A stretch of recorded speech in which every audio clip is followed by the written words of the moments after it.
Good morning, everybody. I'm hoping that most people who've been waiting in the lobby have managed to log in okay, so I will start now. Very good morning to you and welcome to this seminar, which we called India Exciting Export Opportunities for Northern Powerhouse Businesses. Excuse me, my name's Amanda Potter. I'm Trade and Investment Manager at West Yorkshire Combined Authority and also Leeds City Region Enterprise Partnership. My role is very much about how, as a region, do we find opportunities and provide the support needed for the businesses to look at international trade opportunities.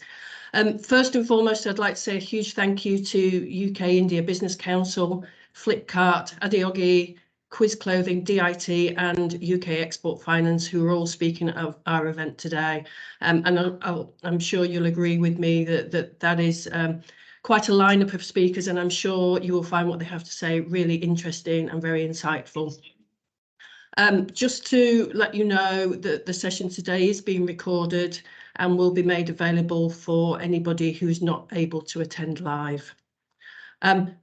We would like this to be an interactive session, so please do type any questions you have in the Q&A box throughout the session. Don't wait until the end to do that. If anything springs to mind, please do type it into the box. And then my colleague Jenny Holdstock, who is also on this session, will be asking those questions later in the event. That's all from me. I'd now like to hand over to our LEP Chair, Mark Roberts, who will make some opening remarks. Mark, over to you. Thank you, Amanda, and good morning, everyone. As Amanda said, I'm Mark Roberts. I'm the chair of the local enterprise partnership here in West Yorkshire and the Leeds City region.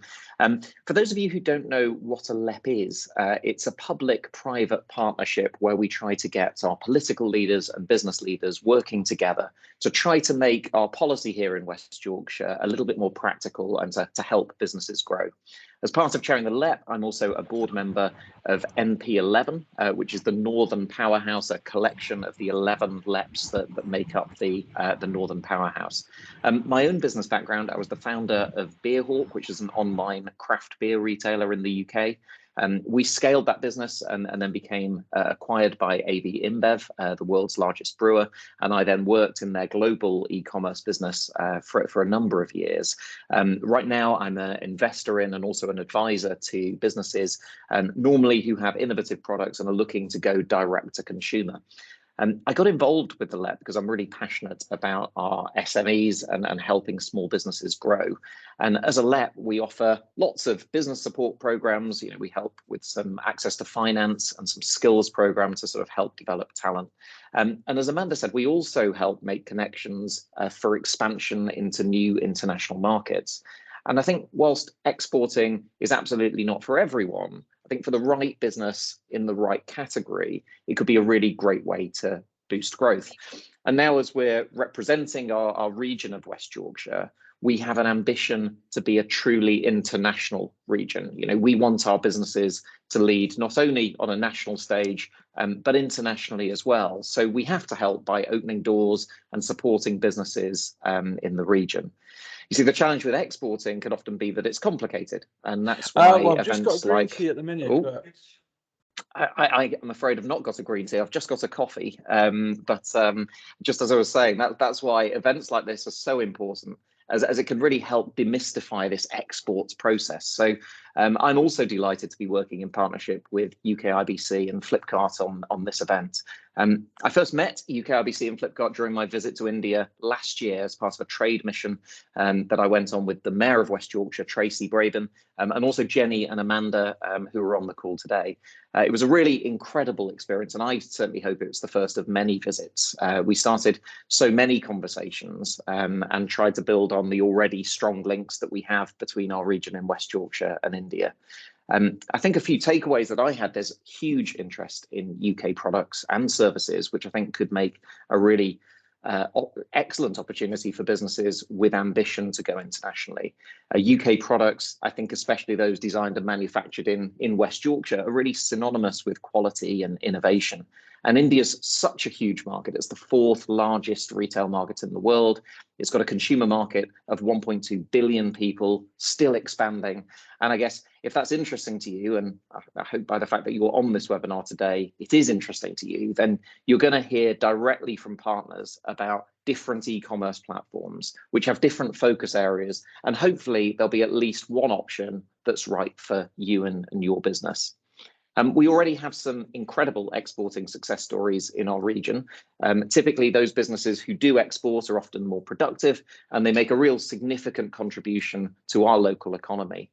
So we're launching our new international trade strategy, and as part of that, we've got a commitment to get 500 more businesses in our region and helping them export in the next 3 years. So we hope very much you will be part of this journey, and that events like today will help inspire you and your business to achieve even more. So thanks again for joining us. I look forward to working with you all to explore these opportunities, and I would now like to hand over to Anurag, who's the Senior Director at Flipkart Marketplace, to talk about the e-commerce landscape in India and also opportunities for UK businesses. Thank you very much. Thank you so much, Mark. Thanks. I'm really excited to be joining this session. Really looking forward to working with everyone. So I'll just start with a quick introduction about myself. My name is Anurag. I'm based out of Bangalore in India, which is the Silicon Valley of India, as people call it. I work for Flipkart, which is the largest e-commerce player in the country and one of the largest retailers in India. I've been with Flipkart for 5 years, and currently I handle, the business part of the marketplace business, which is basically where a lot of the sellers can come and reach out to all the consumers in India.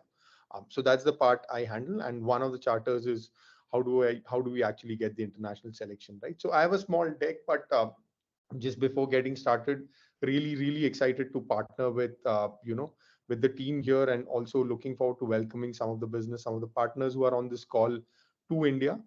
It's unfortunate that we are doing this over call. We would have loved to host you in our office, and the next time you are in India, it'll be great, even if it's not for an engagement, but you want to understand something about the business.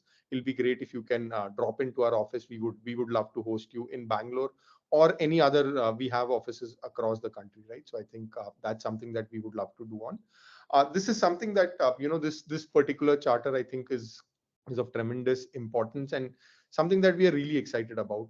As a company, if India is a very large country, right? But typically, if you see, infrastructure in India is not developed across the board. There are places where retail penetration is probably not as high as it should be. And Flipkart, when we started, our mission was, how do we make retail and commerce accessible to everyone in India, right? There are 20,000 plus pin codes in India. There are places which are at, say, 7,000 feet. There are places which are in the desert, something which might not be as well connected. But our vision, our mission was, how do we ensure that every Indian has accessibility to any product? And this is not just which is made in India, but globally, right? And that is where I think this vision comes through, when we are able to enable partners like you, for whom there is a big domestic market in India, which you can cater to. So I think that's something that keeps us really excited. Before I get into the Flipkart group, like Mark covered, and I just wanted to emphasize on that, India as an economy is doing really well. We are, by GDP, amongst the top 5 economies. And if you look at all the major economies for this year, India is projected to grow the fastest, right? So it's a very large base, but also something which is growing very quickly. The other part is that the middle class for India, which is basically the engine which drives the consumption, is expected to grow at a very fast pace, which obviously ensures more and more opportunities for all of us here to ensure better quality products, better accessibility, right? So that's the larger vision and mission, and how this charter fits into it. I'll quickly get into a quick overview of the Flipkart group, and I'll be happy to answer any questions post that. Please do let me know if my slides are visible. I will just press. I hope my slide is visible, in case anyone can just confirm. Yes, it is. Thank you. Sure. So just to give you a quick business view, when we say Flipkart, it is actually not just one company. Flipkart in itself is around 7 to 8 companies. And I'll get into the details of this, but I'll tell you why it is important, because we don't come and offer you a retail platform alone. We solve for you end to end, right? Be it logistics, be it, we have a logistics arm called eCart, which is one of the biggest logistics players in India. We have a company called Jeeves, which basically takes care of after sales service, maintenance, insurance, warranty, all of that. So in case any electronics brands want to launch, we can handle the end-to-end servicing. We have Mintra, which is basically the fashion retail beauty destination for India. We have ClearTrip, which is a travel destination uh, as part of Walmart, while there has been a separation now. We also had a uh, payments app called PhonePe, which was basically the largest UPI app in India. We also have Flipkart Health Plus, which is a healthcare aggregator or health related app. So across the board, we have multiple solutions. We have like multiple group companies which form a part of Flipkart, right? So just to give you a quick intro, Flipkart Group is the biggest digital commerce player in India with almost 500 million users, right? And just to give you a insight into this, today India has almost 1 billion plus population. The internet users would be around 500-600 million. We have 400 million of those on our platform. The number of internet users itself is about to double, right? So imagine India as a country is offering you a market where more than 200 million new consumers would be coming in over the next 5 to 6 years. So that's immense possibility in terms of the market that is coming online. We have the largest e-commerce supply chain, so we reach out to 20,000 pin codes in India, which basically any place in India, 99.99% of the demand in India is something that we reach out to, and we have the best in class infrastructure. A very comprehensive digital ecosystem. Like we said, we have a loyalty program of our own. We have a gaming program. We have capabilities like live commerce, travel, health, our own logistics arm, after sales service, all of that. So we offer an end-to-end ecosystem for any brand that wants to come. It's a plug and play model. You want to enter India, you can partner with us, and we'll take care of all your end-to-end requirements, right?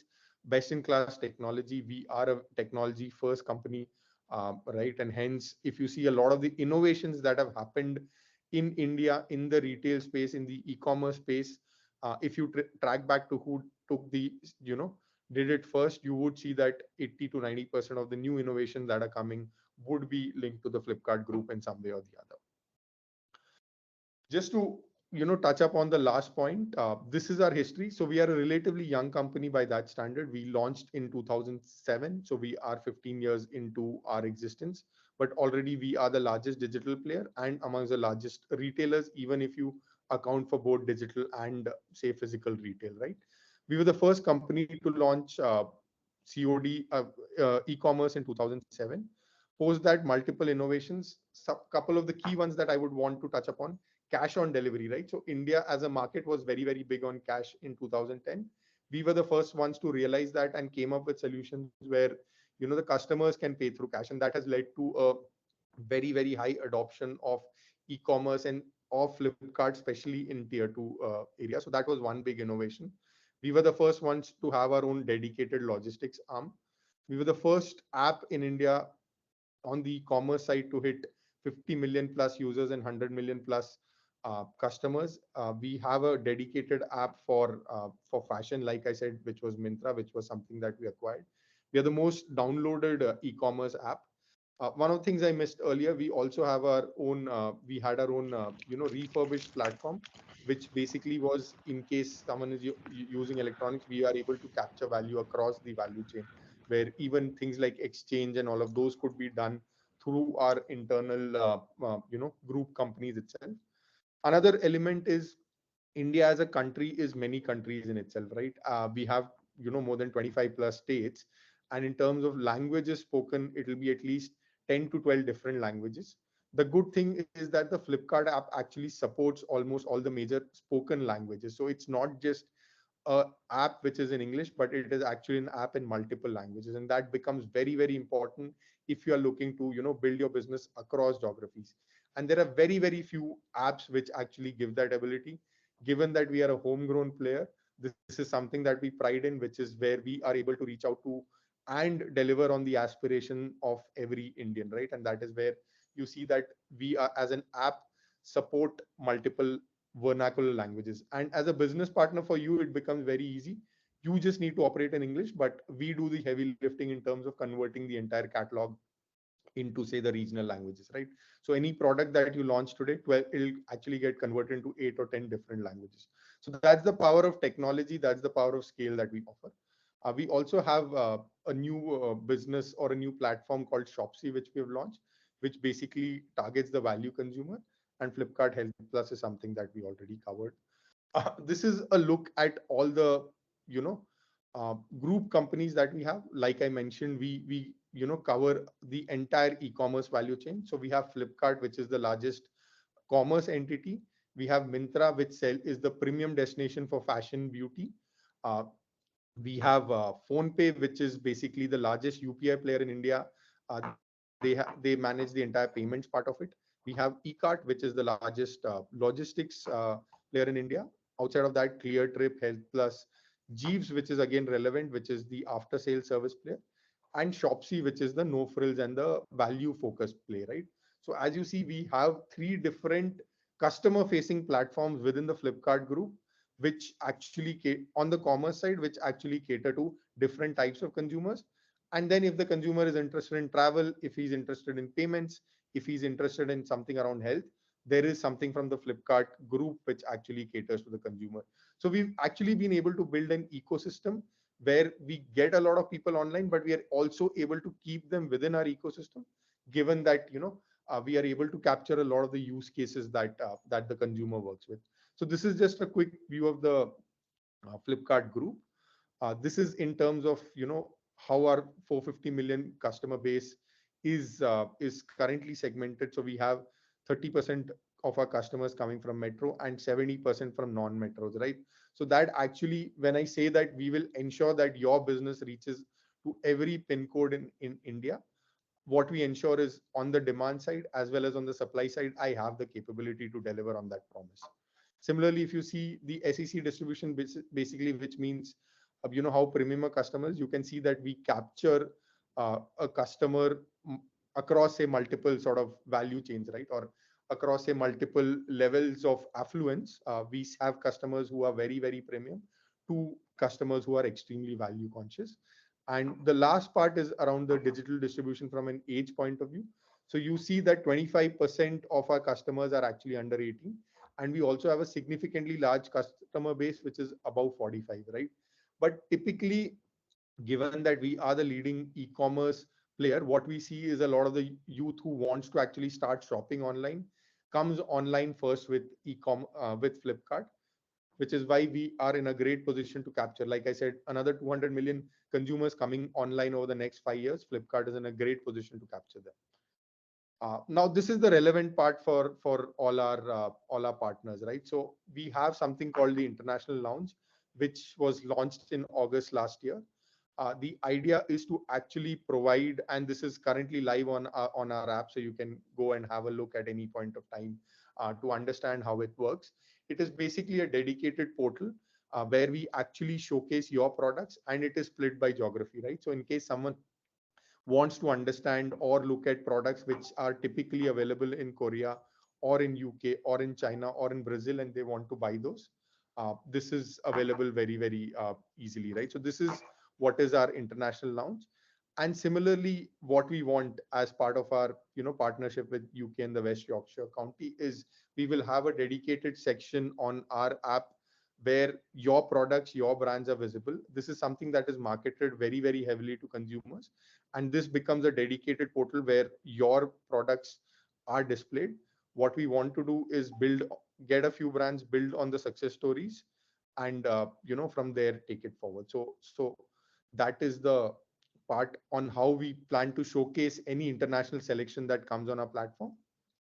And lastly, in terms of, okay, there is a great place where demand is there, but how easy is it to manage things in India? And, will you be able to operate in what is an Indian environment, which is, say, the regulations are very different, etc. Again, ease of doing business and support from Flipkart Group is something that you should be assured of. We will connect you with IORs. Here stands for importer on record. So we will help you connect with importers who specialize in bringing products into India. We will ensure that there is, visibility on our international store, international lounge, which ensures that there is customer demand. We have a very comprehensive category insights tool dashboard, which can actually tell you, who are the customers who will look to buy your products, what is it that the customers are looking for, what is the price point they're looking for, which then ensures that any product development can be done very easily. We also have an agency or an ads team of our own. So any joint marketing plan that needs to be done where you need deeper understanding of the Indian consumer, right? We are able to help you with that and create joint marketing plans. And like I said, it's a Flipkart as such. We pride on being a low cost platform where any seller can come and start doing business online. So that's also something that ensures that, it is a win-win for all our partners.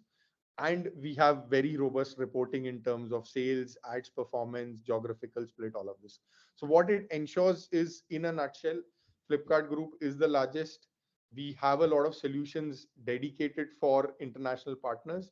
We operate and ensure end-to-end support, be it in terms of importing, be it in terms of product development, solving for demand, running ad campaigns, delivering the products after sales service. So we make it very, very easy for you. And like we said, there is robust governance and tracking in terms of, whatever performance reports, etc., that you're looking for. So I think that in a nutshell is what we offer. And I'm hoping this is enough to convince everybody on, given the size of the Indian market and Flipkart as a partner. And yeah, looking forward to partnering with all of you and building a few success stories.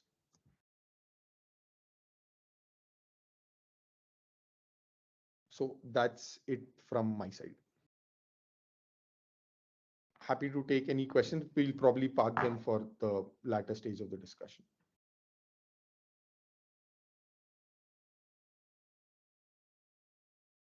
I see there are a few questions. I'm happy to answer those now, but yeah, Shubha, you or do let me know if we should keep it for the latter stage. Yeah, sure, Anurag. Thank you very much for a very informative presentation.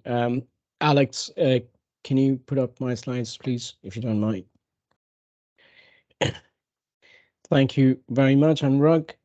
So I'm Shubhai Ray. I'm the Associate Director of UK India Business Council. And over the next few minutes, I'm going to give you some information and insights about the UK IBC e-commerce project and the support that are available to the UK brands under it.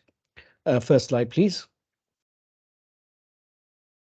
So Anurag has spoken at length about e-commerce opportunities in India for the UK brands. I'm just going to spend a couple of minutes on this slide over here.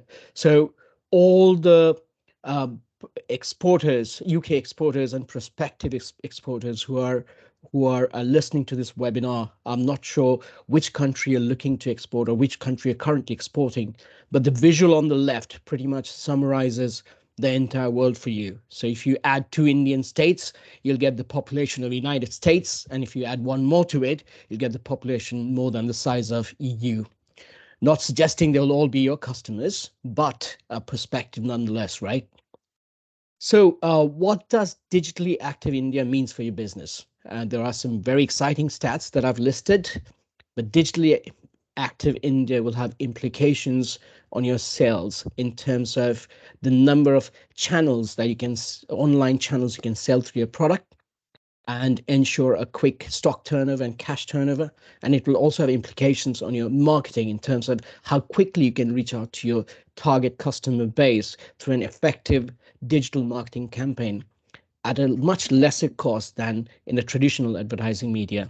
And also your investment in digital advertising or in digital advertising campaign will have a positive spillover effect on your bricks and mortar business in case you're pursuing an omni-channel strategy in India. So underneath, I have listed a few stats about the overall retail development in India. They're quite exciting. Just to sum up that, a market which is projected to turn over $350 billion in GMV in e-commerce and $2 trillion in overall retail by 2032 is a market that cannot be ignored any longer. I think we can all agree on that. But the stats look great. Everything's great. So the key questions are, how do you enter and how do you scale and do both of those profitably? Next slide, please.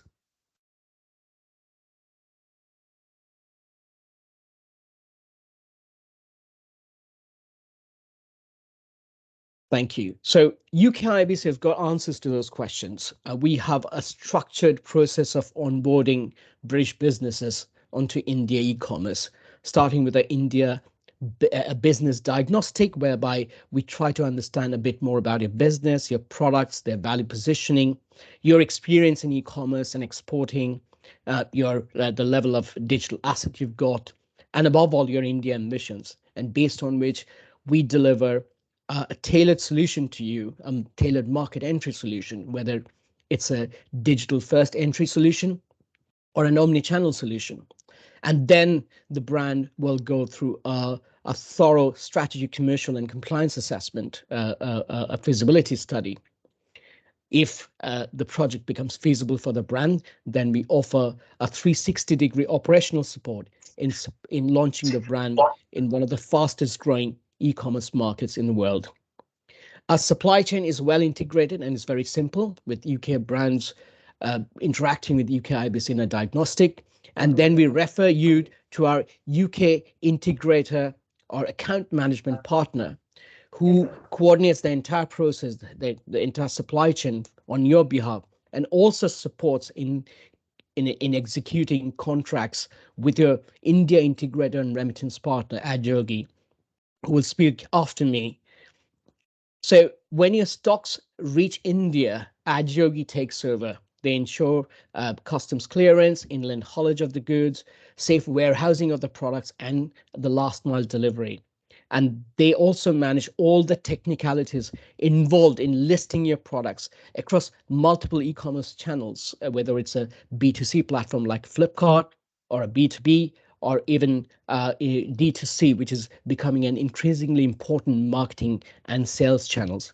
And they also market your marketing and promotion end to end. They're an expert in that, and I'll let them speak after me to give you more details about it. So what is UK IBC's role in this? Of course, we promote the India e-commerce opportunity in the UK, working with our partners like Department of International Trades and the city regions and LEPs. Today, we are organizing this webinar in collaboration with the West Yorkshire Combined Authority and Leeds City region. And you may have received UK IBC's flyer on Omnichannel from your local ITA colleagues. We also set the strategic direction and the priorities of this project, working with our partners, including the platforms, whereby we try to understand their category priorities and undertake search for British brands. We support the UK brands on compliance matters. For example, product registration. Certain categories like beauty and cosmetics needs to register their product with the CDSCO. For electrical goods, there is a BIS registration involved, so we support them with those compliances. And also we have a turnkey support plan for any brand who is willing to explore the bricks and mortar opportunity in an overall omni-channel strategy for India. And last but not the least, we oversee the entire onboarding process, working with our partners. Next slide, please. But international expansion is a hard decision, isn't it? I mean, the directors, the commercial directors, the CEOs and the international directors, there's quite a few questions that arise in their mind, and those needs answering really before they decide on an export market. I've listed a dozen here, and I call them a dirty dozen. Dirty because these are very hard questions that you need answers to before you decide, or before you seek a board sign-off probably when deciding on an export market. Now, don't worry, I'm not going to read through all of them, only a couple. Like, for example, what will be my investment? What would be my initial outlet, and how the ROI looks like? As I've mentioned before, that is, you will undergo a comprehensive feasibility assessment with UK IBC and the partners. which, our partners have actually developed a very clever commercial calculator, which will throw back numbers at you, which are not cast in stone because there are a million commercial variables involved, but it will give you numbers which will help you, make an informed decision as to whether this project is feasible for you. How quickly can I enter and scale? UK IBC and partners can launch your brand in India within 6 to 10 weeks, provided there are no other compliances required, like product registration, which might take up to 4 months.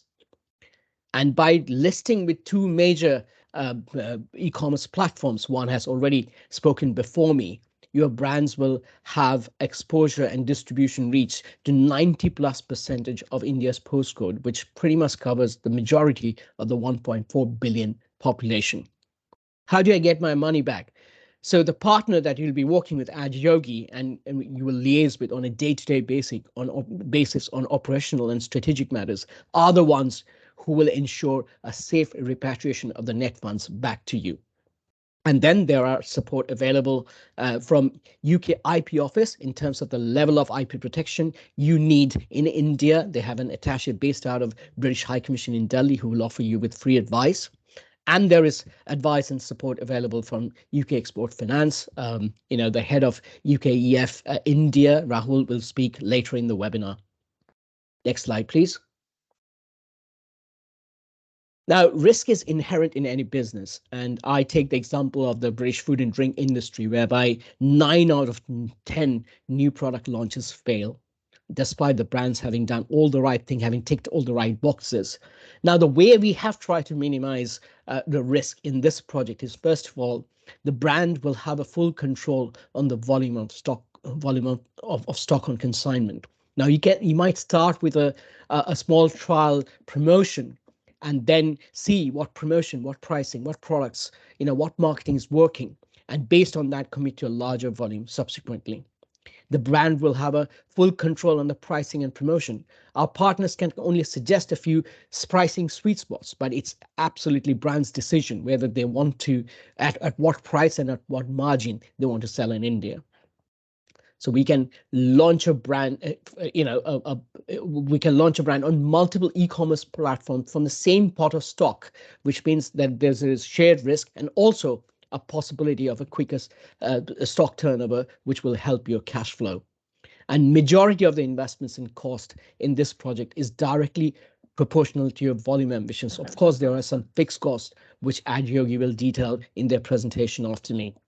And there's an UK-based account management team, which means that you can sync your communication and operation seamlessly with the India partner Adiyogi, with the UK-based account manager acting as a conduit.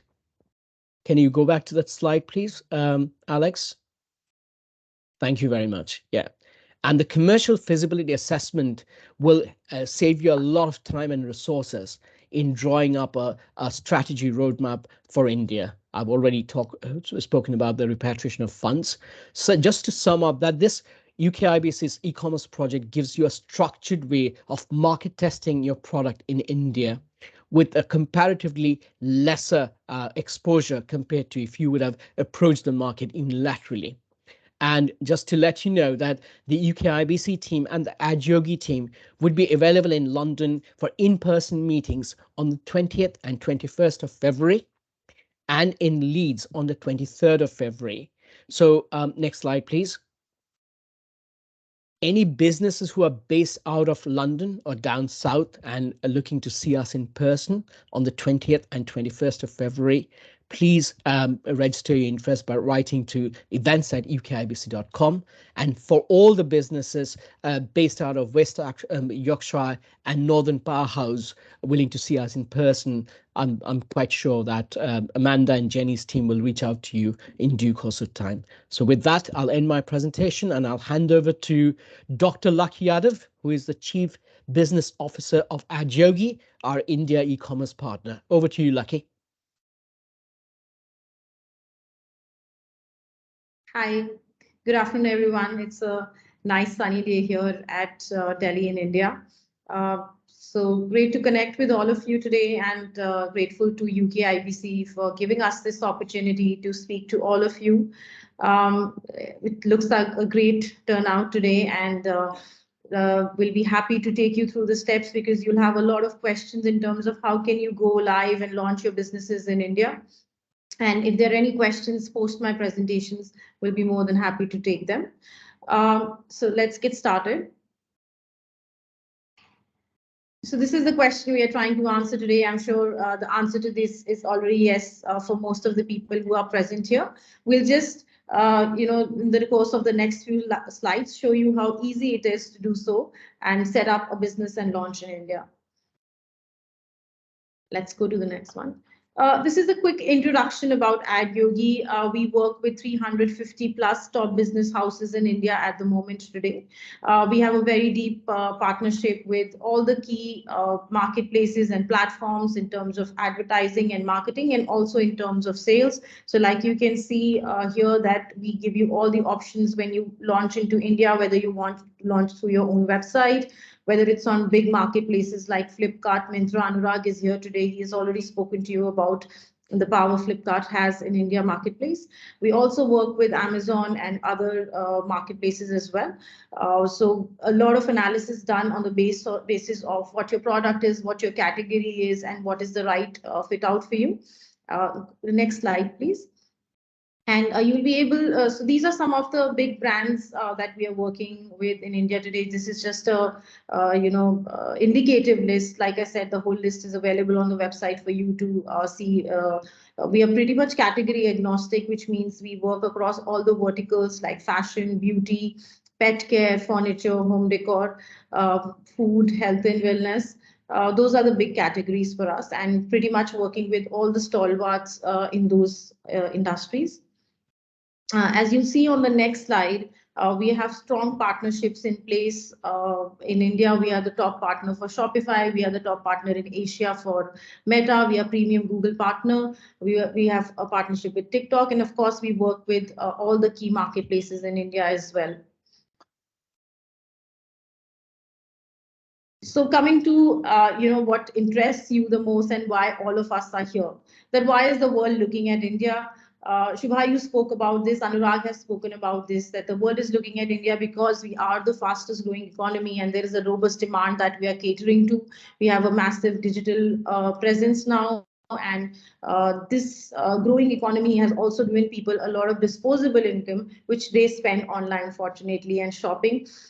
We've been, speaking to a lot of international geographies and brands about this.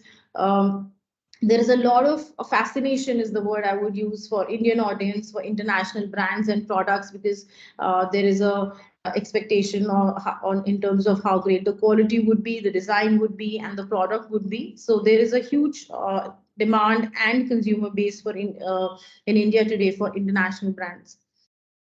Next slide, please. So what are the challenges whenever we are discussing, especially in one-on-one meetings with the brands?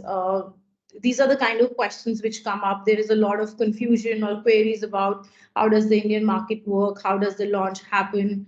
How do you set up your business without having a physical presence in the company? There are, of course, always language and cultural barriers. What does really work with the consumer? What is the consumer interested to buy? What is the price point they will pay? That's a very, very frequent communication that we have, or a query that we have, that we are slightly, bridge to luxury brand. Will the consumer buy this kind of product? There are a lot of myths about what the process is, what is the kind of investment that is needed to launch in India. And of course, a lot of air about how the custom regulations for India work, but don't worry, we have got you covered in all of these areas. Next slide, please. So I want to talk to you today about Globally, which is AdYogi's vertical, which is dedicated to bringing international brands globally into India. What we have built in the last couple of years is a tech platform, which is like a single window between global manufacturers, brands, traders or wholesalers who want to enter India, and we give them an end-to-end support in terms of technology, logistics, and market support. So we are actually a one-stop shop which will take care literally you just have to hand over the product to us in your country of origin, and we just take over even from the local shipping and international shipping coming to India, the warehouse, the custom clearance, launching you on the marketplaces, creating your website, fulfilling your orders, doing a financial reconciliation for you. We are pretty much the one-stop shop for all of these services. We are already working with about 5+ geographies, and we are giving services across India. And the categories that we are working is about 50+ categories. Next slide, please. So this is our expertise. Like I just mentioned, that we take care of global logistics, your brand store launch in India, your entire marketplace management. So basically, you just upload your product one time on our tech platform. You sign up on our tech platform, and after that, we take over. Wherever you want to sell n number of marketplaces offline, we will customize your listings and launch you as per what is right for your brand, and we'll take care of your entire launch. Next slide, please. So one of the things that I said in my promotion video about this event was that, do you sometimes imagine that with just a click of your few clicks on your computer, you can have a launch into India? Well, this is the slide which will tell you that it's very easy and possible. I got a lot of queries about it. That is that really that simple, and is that really possible? So technically, we just need 2 documents from you. One is your trademark and your brand authority letter, and your product content, of course. And we are good to make you live in India. In the following slides, I will quickly run you through the process for that. Next slide, please. This is about how we are, what Anurag mentioned, that we work with an IOR in India. So globally is a strong IOR that works. Next slide, please. So this is how this works. The dots in the orange is what you are supposed to do. Basically, you just sign up on the website, you create a profile for you, and you upload your products on the Globally platform. And from there, we'll take it over. We will launch you on the marketplace. When the customer places an order, we are going to process it. We are going to ship it to the end consumer. When we receive the payment from the local marketplaces, we will repatriate the funds back to you in your country. Next one.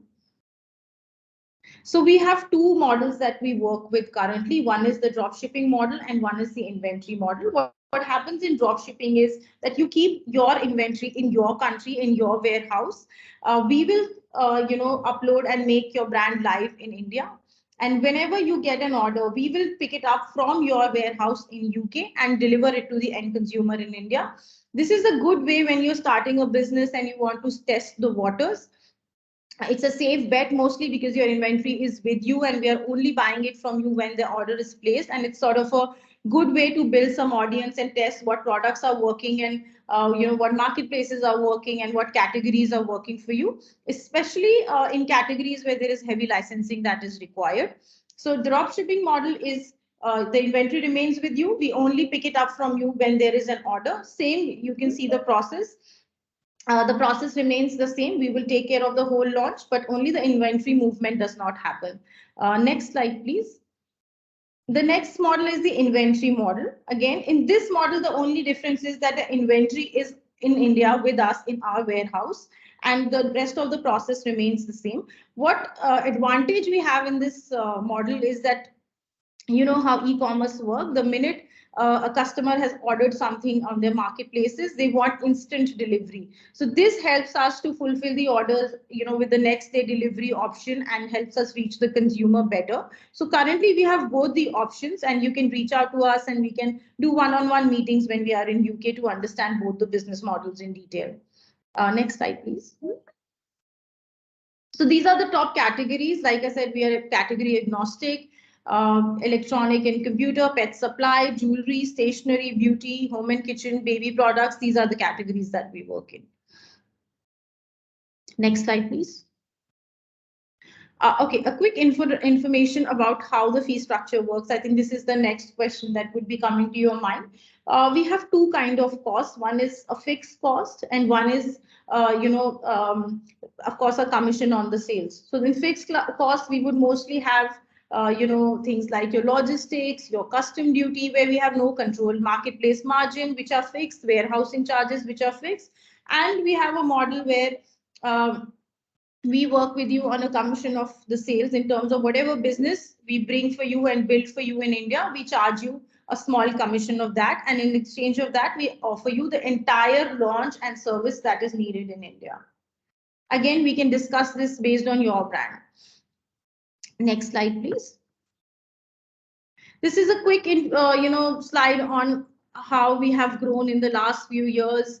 We started with a small team, how we have developed relationships with various marketplaces and various platforms in India, and how, together with Flipkart especially and Amazon, we have now gone international and started to launch a lot of brands into India. This is a quick slide on our journey so far. Next slide, please. So these are the countries that we are currently working with and successfully launched into India. Next slide, please. So these are some international brands that we have launched into India.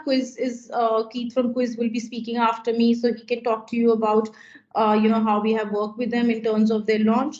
Henry Wag is another brand from UK that is already launched. Some of these brands are from Korea also. Let's go to the next slide. I just want to share quickly two success stories with you because I know we have a time limit here. So next one, please. So this is about Clarks. You must all be knowing about this massive footwear brand. So we actually, when we onboarded them in June 2021, they were doing a revenue of 55 lakhs in INR. We have in just a span of 1.5 years scaled them almost 10x and now scaled them to a revenue of 5 crores a month. So you can see that already the benchmark was really high, and how massively we have scaled them when the upper number is already 55 lakhs. To still give them a scale up of 10x is an immense journey that we have had with Clarks. I'll share one more case study with you.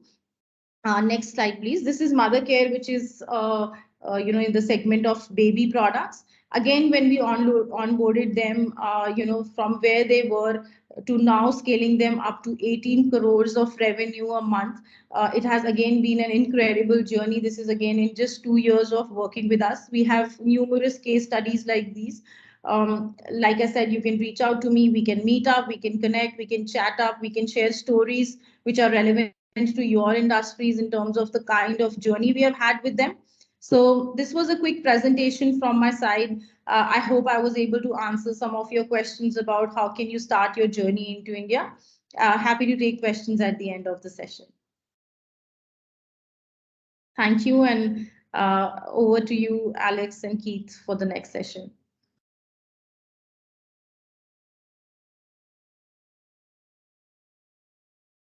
Thank you very much, Lucky. Very good morning to everybody. I'm Keith, Head of International for Quiz Clothing. It's a small retailer based up in Glasgow. And as Lucky said, the sun is shining there, and Lucky shares the sun with us quite often. So this is a good thing. We've got blue skies up here in Glasgow and thoroughly enjoying retail. Who is Quiz Clothing? Quiz is a small fashion retailer who started out as a manufacturer and took over some stores, and from those stores has grown into an 80+ standalone store business here in the UK.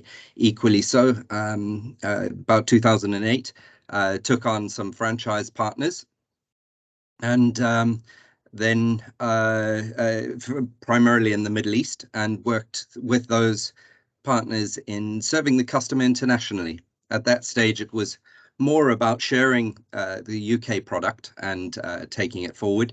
But progressively, we understood that no matter where you are in the world, it's about serving your customer. And we focused the range. So today I'm in a position where we're trading in 20 countries with franchise partners, with wholesale accounts, with e-commerce accounts, marketplaces that are dedicated to serving the customer locally.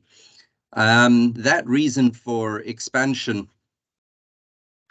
is sharing success, and I must say that I've got the best job in the world, because it's sharing the success that we have here in the UK ourselves. We're a publicly listed company, so if you want to have a look at who Quiz is, please knock yourself out and Google. And that success and that roadmap is because of a dynamic board who have navigated some really crazy days here in retail. Everybody is well aware of these challenges that we've all been experiencing. It's quite a roadmap. I'm really proud to be part of Quiz to share that journey. Where's that journey taking us? And we've got exciting plans in USA. We've got exciting plans in the Middle East, where we're very strong already. But the obvious next market was India. India is a massive market with a growing population, and there's all of these wonderful cliches that from the outside, and I appreciate there are a lot of people with a lot more experience than I have in India, but from the outside, the mystery, it's who is the real customer, who is the customer who would want my brand, our brand, the Quiz clothing brand. But we've become increasingly aware that Western wear is in high demand. We believe that Quiz has a unique feature on ladies' dresses, and therefore putting these two together with great dresses at great prices, it should be well received in India, where obviously the ladies dress impeccably. So at Quiz, we're looking forward to this opportunity, expanding it to bring our unique offering to the market. And India was obviously the obvious next step. Before launching in India, though, we had to conduct quite a lot of extensive market research, looking through, trying to find that fit. And it's all about fit at the end of the day. You could have brilliant partners, you can have brilliant business concept, but if you can't fit those three together in a cost-effective way, you're not going to get there. And that's where the Quiz and Agiogi alliance really has been very, very interesting. Agiogi has really come to the table on every front and been incredibly patient, because we didn't understand everything, and they have explained so many of the dimensions that all of the speakers here today just sort of stumble over it. It's quite funny from this side of the table looking at it and going, yeah, there's a little bit more to that, and the nuances and the dimensions that play. But it is really very, very interesting, and very wise speakers in this. So just shout out immediately, Ray, thank you very, very much for putting this together. The flow is very clever, and from the end, so it's about serving the customer at the end of the day. So look at how this is processed through the way this webinar has been structured, and that is our journey. That is the Quiz journey. We are thinking globally, but at the end of the day, we're serving locally, and that's what we managed to do with Agiogi to ensure our successful launch in India. We've partnered with the market leader in the fashion industry with Agiogi, and they have already developed those best of class advertising, marketing, and tactics and critical partnerships with the top local companies, which gives us, the specialists in ladies' dresses, to fit together with serving the customer in India. Agiogi came to the top of our list very, very, very quickly, and then we started looking through all of those different facets that I mentioned in the first place.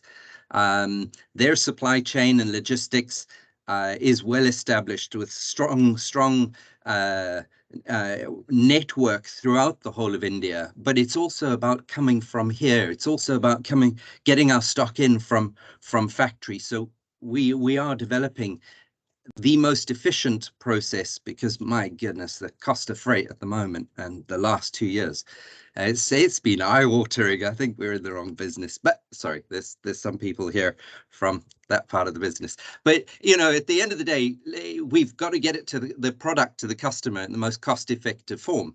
And so if it's not optimizing shipping, optimizing the timeline to getting the stock there, if we were to try and do that on our own, it would be a heck of a lot more expensive.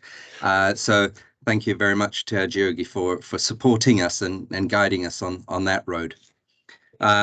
We have our team here. We've got the team, Ajiogi team, and together we now have the experience the combined experience to not only launching in India, but it's actually, that's not the hard part. The hard part is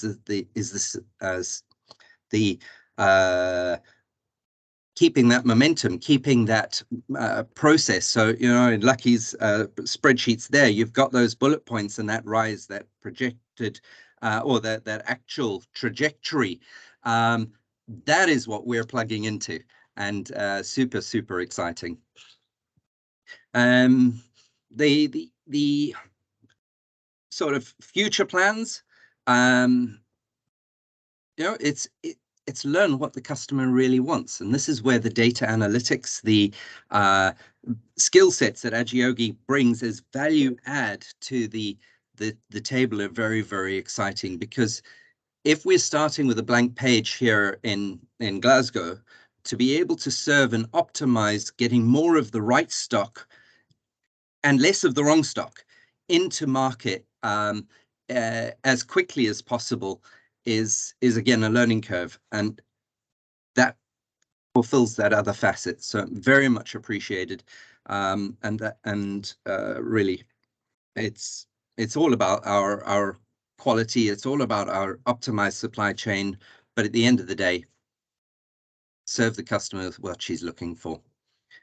We are extremely excited to be on this road. We're extremely excited to support the customers, and I'd be hard pressed to find another brand that is as well positioned with supply, with a unique product, with women out there who are looking forward to going out again, the resurgence after COVID, the parties and the weddings in the quiz product. And I'm not going to subject you to any of the images and process, but I'll put a link to our latest YouTube video that it'll only take you a minute, but have a look, see what quiz is about, and know that we're because of Ajiogi's services and guidance, we're going to be sharing that with our customers, our new customers in India. So with no further ado, I'm going to hand you over to our next speaker. Any questions later, please knock yourself out in asking. I'll gladly step up to the plate. Cheers.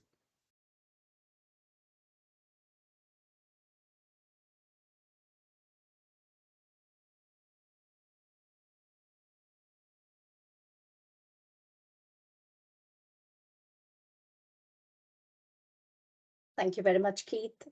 It was great to hear from you about your export journey to India. So, Alex, if you can move to the next slide, because I think I did a introduction style slide myself. Thank you.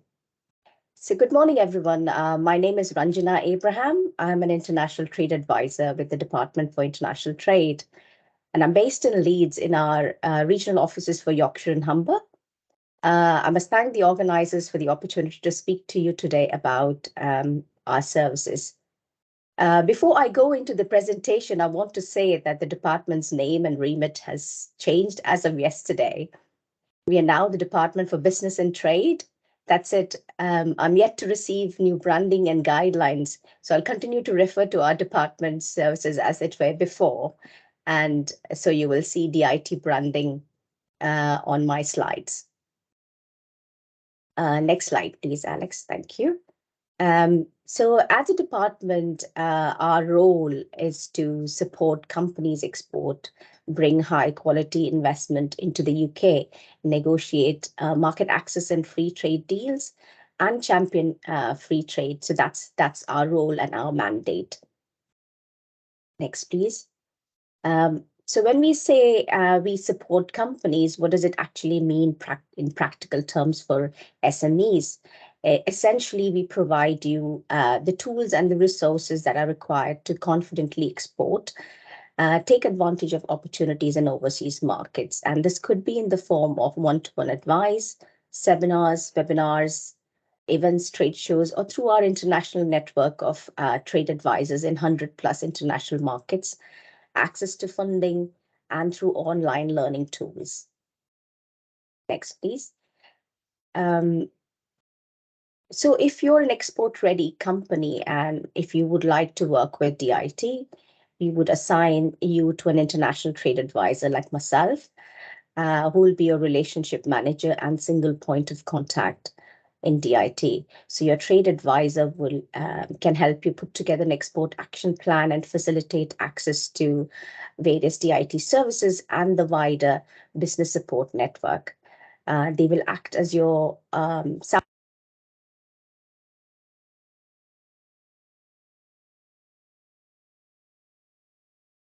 Ranjana, you're on mute. You're on mute, sorry. Sorry, I didn't realize I went on mute. So what part did you miss? Did I speak about this slide at all? Just 20 seconds, I would say. The last 20 seconds, yeah. All right, okay. So we're just covering this slide about international trade advisors, which is one of our key offers from DIT. So the point I was making is if you're an SME and if you would like to work with DIT, then you get assigned an international trade advisor who's like your relationship manager and your sounding board. And the trade advisor would facilitate access to various DIT services and the wider business support network. And they can help you put together an export action plan and facilitate connections into our overseas network of trade offices. Next, please. So we want SMEs to develop export capability and knowledge around exporting. So we regularly organize educational workshops, which are free to attend, and they are organized under the banner of Export Academy. A number of topics are covered, and these are organized with the help of internal as well as external experts who are experts in their respective fields. And from the workshops series, you can, kind of pick and choose which workshops you want to attend or attend the ones where you find there's a specific gap within your team. Next, please. Once you've graduated from the Export Academy, we would encourage companies to consider participating in trade missions. Our trade mission program is one where we would take a group of, let's say, 10 to 15 companies on a market visit. And during this program, we organize visits, meetings, networking events, meet the buyer type activities. These are organized by in-country teams, and these are brilliant platform for companies to learn about the market as well as to make contacts. Next, please. So I would like to highlight our website, which is thegreat.gov.uk. It has a lot of practical tips and guidance on exporting, including market reports on a number of international markets. You can also view which markets are considered a priority from a DIT point of view. For example, if you filter for e-commerce, you will find that you'll find 14 markets listed And if you add retail, you will find the total market increases to 22. So this is a really useful tool which you can use in your market selection. And on the website, you'll also find a listing of our services, including how to find export opportunities or find events and activities or visits that are scheduled for the coming months, and how you can report a trade or market access barrier to us. It also kind of covers support available from UK Export Finance, which obviously you will hear from them after this presentation. Next, please. On the website, there is also a tool which aggregates global market places. So you can find the most relevant one or get a short list of marketplaces relevant for your specific territory. So for example, if you want to find a marketplace to access the United Arab Emirates, for example, you'll find a listing that includes Noon, TradeLink, and Frugo. And of course, it goes without saying that if you search for India, you will find Flipkart. Next, please.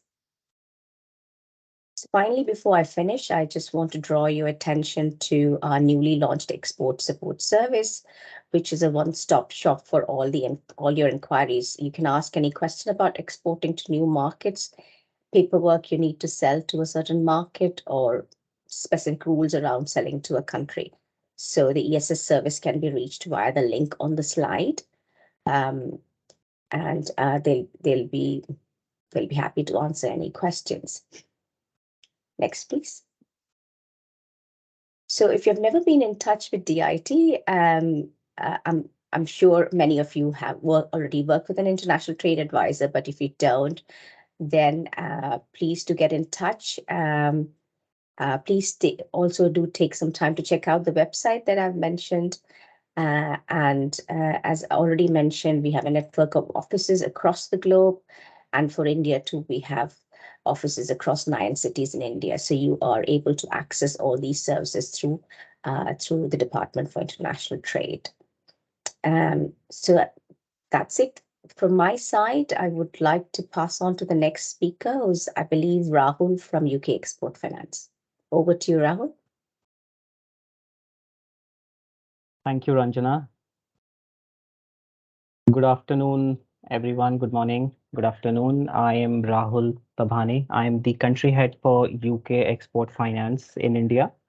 I'm based out of the British Deputy High Commission at Mumbai, and I also take care of the neighboring regions in South Asia, so countries such as Bangladesh, Nepal, Sri Lanka, Maldives, and Bhutan.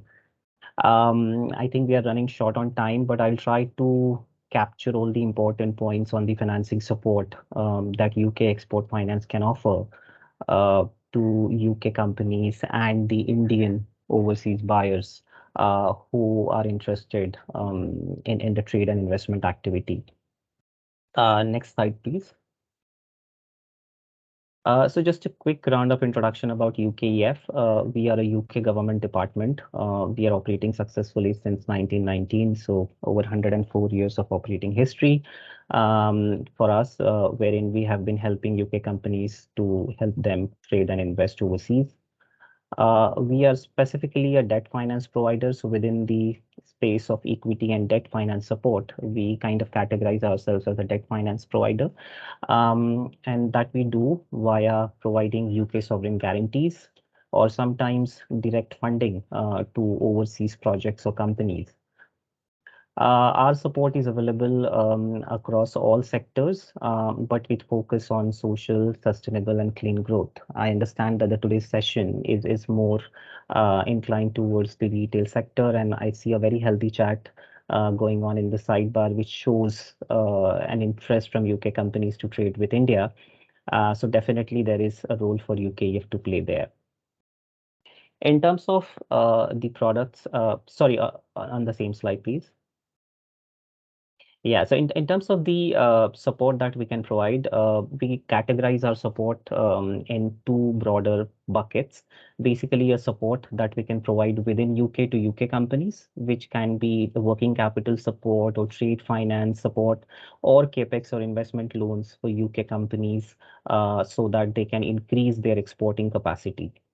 The other kind of support that we provide is to overseas buyers. So basically for example, Indian buyers of UK goods and services, if they require any support to kind of, purchase from UK and spread that cost of purchase over a longer period of time, then we do equipment finance, we do asset finance for bigger projects that we typically support in the regions of Africa, Middle East, or Latin America. We also do project finance. The same offer is also available within India for Indian customers if there's a requirement. In FY 2022, we have provided over 7.4 billion pounds across 70 plus countries. So we have a very expanding remit. We have limits available across 200 countries. Specifically for India, the limit that we have allocated at the moment is over 4 billion pounds. So there is a huge exposure that UKEF can take for UK companies or to facilitate UK exports to India. Our key criteria for any transaction or any support outside UK is that we require minimum 20% UK content in any transaction. And if that is there, then we can definitely come and support you via any of the products that we have on offer. Again, as I mentioned previously, we have a capacity to directly fund, but we can also do that in INR, in Indian rupees for Indian clients. So if there are Indian buyers or Indian companies who are looking to take financing in Indian rupees for their UK purchases, we can explore and do that as well. The minimum ticket size that we have on offer for Indian customers is rupees 10 crore equivalent, which is roughly 1 million pound. Now, this can go lower on a case-to-case basis. But if it comes to financing support for UK companies in UK, there is no minimum ticket size restriction. So we can do a smallest transaction of even 100,000 pounds as well. Next slide, please. So now the products that we have on offer are basically categorized into various broader buckets. So one is basically insurance-linked products. Now, within that insurance basket, we have specific products which are basically export insurance policy, bond insurance policy, or overseas investment insurance. Now, these policies are basically to make sure that the UK companies who are fulfilling their contracts and feel that there is a heightened risk of non-payment or contract cancellation, then they can reach out to us and can get this export insurance policy, which protects them against this non-payment or contract cancellation. And in here, we provide up to 95% cover. Now, similarly, we have a bond insurance policy wherein we protect UK companies against unfair calls on their bonds, which they have to deposit with their overseas buyers. And here we provide up to 100% cover. Third product we have is basically overseas investment insurance. I don't think it will be relevant for a market like India, but if a UK company wants to do an investment overseas and set up their shop on ground, then we can provide overseas investment insurance to cover that investment cost as well, wherein we kind of cover almost 90% of the investment value. Next slide, please. The second category of products that we have are called as exporter guarantee products. Now here, we typically provide guarantees to the commercial banks who are the actual funding providers. So a UK company who is in the exporting business needs any money or any capital for their exporting activity, then they have to reach out to their commercial bank who are typically onboarded with UK Export Finance. More information on the banks and how we deal with them is available on our website. But if there is any financing required for UK companies for their export contracts, then those requirements are categorized into this 4 broader sub-products, which are basically called as bond support, export working capital, then general export facility, and then export development guarantee. And fifth one is supply chain discount guarantee. Now, under all of these products, we basically make sure that we are trying to increase the liquidity for UK companies or UK exporters so that their capacity to take more capital increases, and also because of that they have an increased capacity to export more out of UK. I don't want to get into details of each and every product here, but if there is an interest, please reach out to me separately, and we can have a separate chat. But all of these products are kind of devised to make sure that all of your funding requirements for your export journey or to increase your exporting business are met via any or one of these products. Next slide, please. Support for investments in UK. Now, this is basically, again, this is a new product that we have launched 2.5 years back. We call it as Export Development Guarantee or EDG as the short form. Here, we support UK companies to if they are looking to invest into their exporting business. For example, if you want to set up a manufacturing capacity within UK, if you want to expand your offices or networks across UK, and if you need capital for that, then we provide that support as well under this particular product called as EDG. Now, this product is specifically open not only for existing UK exporters, but also overseas companies. For example, if an Indian company wants to expand overseas and wants to invest in UK and use UK as their exporting base to reach out to markets like Africa, Latin America, USA, or maybe mainland EU, then this is a product for them as well. So here we are not really looking at nationality, but we are just looking at your ability to export out of UK. And the criteria is that we need a minimum 5 to 10% of your revenue should come from exports when you are based in UK. Next slide, please. So similar to the products that we have for UK companies in UK, we also have a couple of products and a couple of options for the overseas companies. So for example, an Indian buyer or an Indian company wants to avail financing so that they can purchase from UK and get some competitive finance terms and look at an ability of repaying those finances over a period of time. Then we have certain products, and these are basically categorized as buyer's credit facility, direct lending facility, line of credit, standard buyer loan guarantee, bills and notes guarantee. Now, a lot of these are very similar in nature. Essentially, what they do is they basically help the overseas buyer to get an upfront loan, which can be used to pay for the export contract which they are going to sign with the UK company. So the UK exporter gets paid upfront or over a period of contract term, whichever is agreed between the buyer and the exporter. And then the relationship carries forward between UKEF, the commercial bank, and the overseas buyer, wherein depending on the credit profile of the buyer, we provide them repayment terms which can be as short, maybe 6 months as well sometimes. But typically it depends on the nature of the product which is getting exported and also the revenue model of the buyer. So depending on that, we decide what kind of terms that we can offer to the overseas company. So the repayment terms can be as low as 6 months, can be as high as 18 years. Now 18 years is typically provided for clean and green big ticket projects. I don't know whether it is relevant for this particular conversation, but worth noting that as well. And the main other key criteria here is that we can support only 85% of the export contract value. So for example, if there is an export contract which is of, for example, £100 between a UK exporter and an Indian buyer, then we can provide a financing of only up to £85 to the Indian buyer for that £100 contract, whereas we expect the balance £15 to come from the buyer's own equity or maybe from some other funding source. Next slide, please. This is the typical structure of how the buyer support work. I won't go into detail of this, and maybe we can share these slides later on to everybody. Next slide. So this is the UKEF value proposition in short for overseas companies. We provide 100% unconditional guarantee which carries the credit profile of UK government. The credit terms that we can offer can be as short as 6 months, can be as long as 18 years.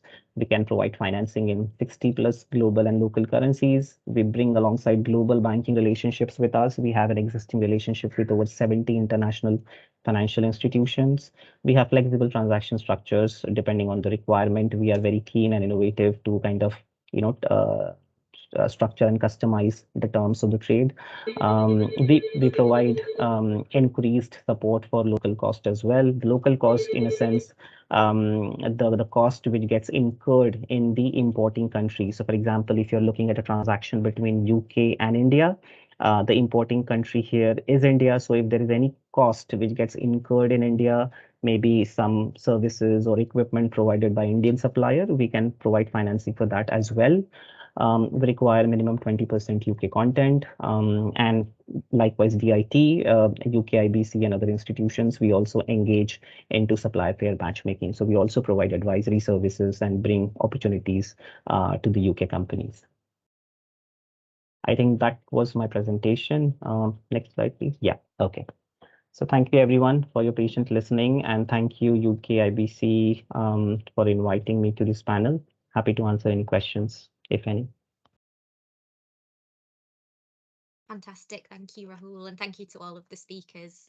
I'm Jenny Holdstock, International Markets Development Manager at the West Yorkshire Combined Authority, leading on our activity with India. It's great to see so much activity in the chat and people exchanging contact details, so hopefully lots of follow-up conversations. There's been lots of requests for speaker contact details, and the answer is yes, we'll share them around after the event with everyone. So going down the list, lots of questions for you, Anurag. So maybe we'll start with the one from Steph Colton asking which product categories are the most popular on Flipkart? So there are no such, specific categories that we focus into, but for imports, we generally focus on the beauty category, the grooming category. We also have fashion listed over here. We have consumables over here. So these are the major categories which are import driven. However, apart from this, Flipkart is open to all the categories. So we're really happy to explore companies from other categories also. Fantastic, thank you. And can I ask that all the speakers put their cameras back on, please?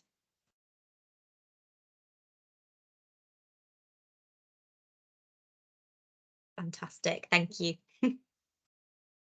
Next question, one from Dr. Richard Smith. Is Flipkart doing anything in the B2B business space? So Flipkart is there in B2B also, but with respect to the association we would be having going ahead, we are more looking to the B2C side of it. But if there are any specific B2B requests, we would be happy to explore that up to whatever extent our Flipkart wholesale arm would be willing to. Fantastic, thank you. And Ray, is that something that UK IBC can support with as well? Yeah, of course. Yeah, of course. We will explore we'll have to look at what the product category is, and obviously working with Adyogi, we are willing to explore that area as well. Fantastic, thank you. And next question. Most UK brands will end up at the premium end of the India market. So how can they compete with domestic brands and cheaper imports? I'll come to you first, Ray, and then perhaps anyone else could come in with comments. Yeah, it's all about delivering or getting the message across about delivering the value proposition. Now, a couple of things first. Indian consumers are a lot more well-traveled than they used to be 20 years ago. They're aware of international brands and their value proposition, right? So it's about devising a clever digital marketing campaign where you can actually deliver that value proposition and especially your provenance credential, because British brands have got quality credentials and which is recognized by Indian consumers. So getting that message across, made in Britain or designed in Britain, a good quality product, creating that niche carving out that niche for yourself through a cleverly done digital marketing campaign where expertise of Adyogi will come in and delivering the Britishness of the product. It's very important, I think. Fantastic. Lucky, Thank do you want to very add to it? Lucky, do you want to add anything to it? Yeah, sure. So I think I mentioned this in my presentation as well. The Indian audience is very aware audience, and they value good quality products, and they value, there is a fascination for international brands in India. We already have experienced very successful launch of multiple, international brands. We have a lot of case studies around it. And when the consumer is buying an international product, they're already prepared and aware that since it is of certain quality and it is coming from international geography, it will attract a certain price tag. So the bridge to luxury segment has really been growing in India, especially with the incomes going up. And also the taxes have also gone down, or recently the budget was out. So no dearth of audience which is buying a slightly expensive product in India today. Yeah. Yeah, even a niche in India is big enough, a market. Yes, we are a fairly large country and gone. Yeah. Mm-hmm. Great, thank you. And Keith, how you found it? Finding it's definitely a road. There's plenty of obstacles, and the reason why Quiz survived was because of the caution and careful steps that we as a small retailer have needed to take. So that's where partnering with somebody like Adyogi and UK IBC adds that wealth of experience. So absolutely, but make no mistake, it's a lot of work. Fantastic, thank you. Okay, next question. We've got one from Phil Gordon asking if there are any opportunities for agri-tech businesses in India. I don't know if you've got any thoughts on this, Ranjana or Ray. Well, agri-tech in terms of e-commerce, I think Anurag is in a better position to mention. But of course, there are opportunities, in agri-tech products, and I'm happy to meet Phil, if he's based out of Northern Powerhouse, on 23rd. Yeah, and I'll be bringing over one of my colleagues who would be handling the non-e-commerce part of the business. So happy to have a chat to see what would be the likely strategy roadmap for Phil in the sector. Yeah. Great, thank you. And Anurag, did you want to add anything? So agri-tech as such on Flipkart, we don't have any such brands currently who are foraying into this.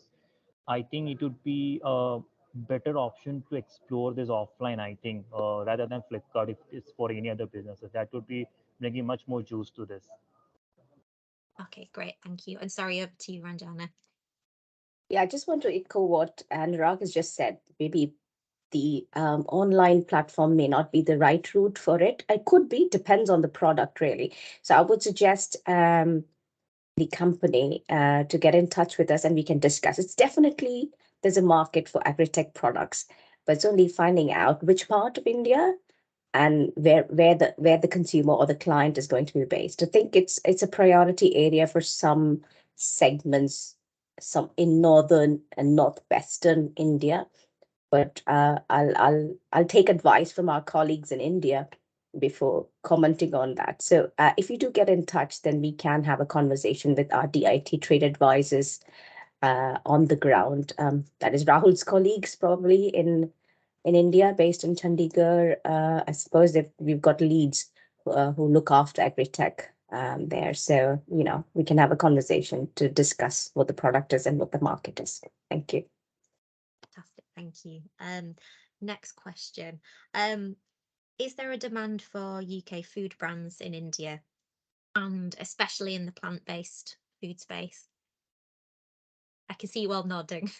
Yeah, of course, there is a massive growing demand for health and well-being and fitness in India, and I think Anurag would vouchsafe that, vindicate that health for demand for health-based products, whether it's a healthy cereal bar, nuts and snacks, and of course plant-based products are in demand, and especially the magic that the the innovation is doing in terms of, presenting some of the traditionally meat recipes with plant-based products, making it hugely popular amongst people who are trying to quit meat as well. So yes, there is a huge demand for it, and I'm more than happy to have a chat with the company coming on the 23rd if you're based out of Northern Powerhouse. Yeah, of course. Fantastic, thank you. And I think we've got quite a lot of plant-based food manufacturers in the region, so great to hear it's a growing market. We've got another question from Kevin asking if you deal with food ingredients to manufacturers in India, and what support is available for holding stock securely in India? I think Anurag might. Anurag, if there is a B2B sort of a channel on Flipkart on this, you might want to take up, and the offline we can discuss afterwards. Anurag, are you still there? Yeah, so not exactly on Flipkart. We don't have that B2B capability as such. There is a different arm of Flipkart, Flipkart Wholesale, which actually deals with the B2B space. But also when it comes to storing the product and selling it on the offline channels, it will be a challenge as far as Flipkart is concerned. Yeah, and this is if you consider the routes to market where this product is in demand, like in the hospitality sector, in the restaurant sector, out of home consumption sector, it's a different route to market. So I would rather consider this category in the offline in terms of its potential rather than online. And happy to have a chat. Yeah. Great, thank you. And one last question, I think, before I hand over to Amanda to wrap up. What are the key elements of a successful digital marketing campaign in India, and what kind of budgets do companies need to set aside for this? Lucky, do you want to take this one?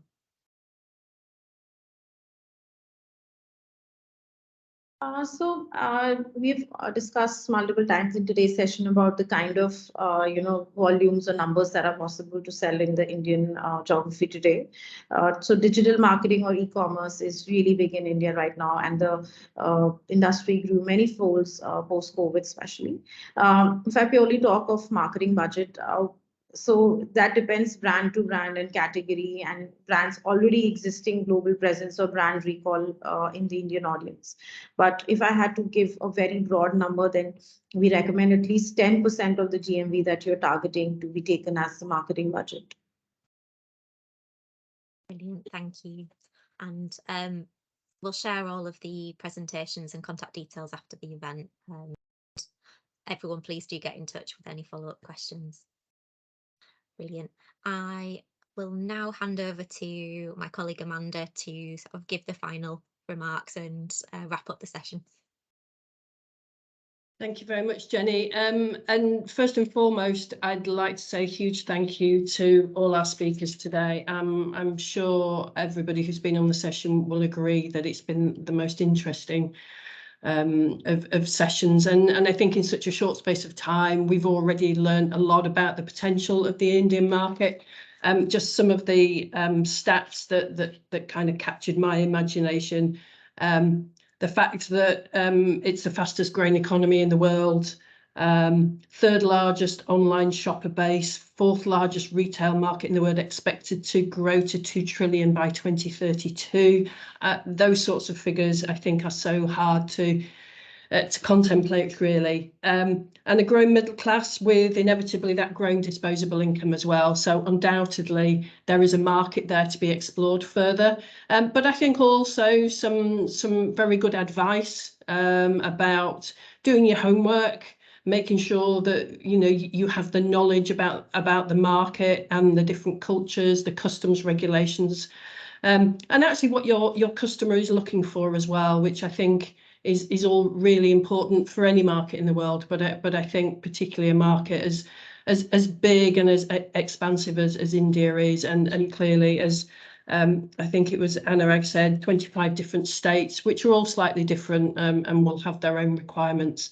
So for me, it's been really interesting. And I think also to hear from UKIBC and also from Flipkart and Adyogi about the support that's available, the platforms that are available to support businesses who are looking to enter the market. I think just to hear about those just outlines the kind of options that are available. So what I'd like to say is thank you to Anurag, Ray, Lucky, Keith, Ranjana and Rahul for giving your time today and for sharing that information with us.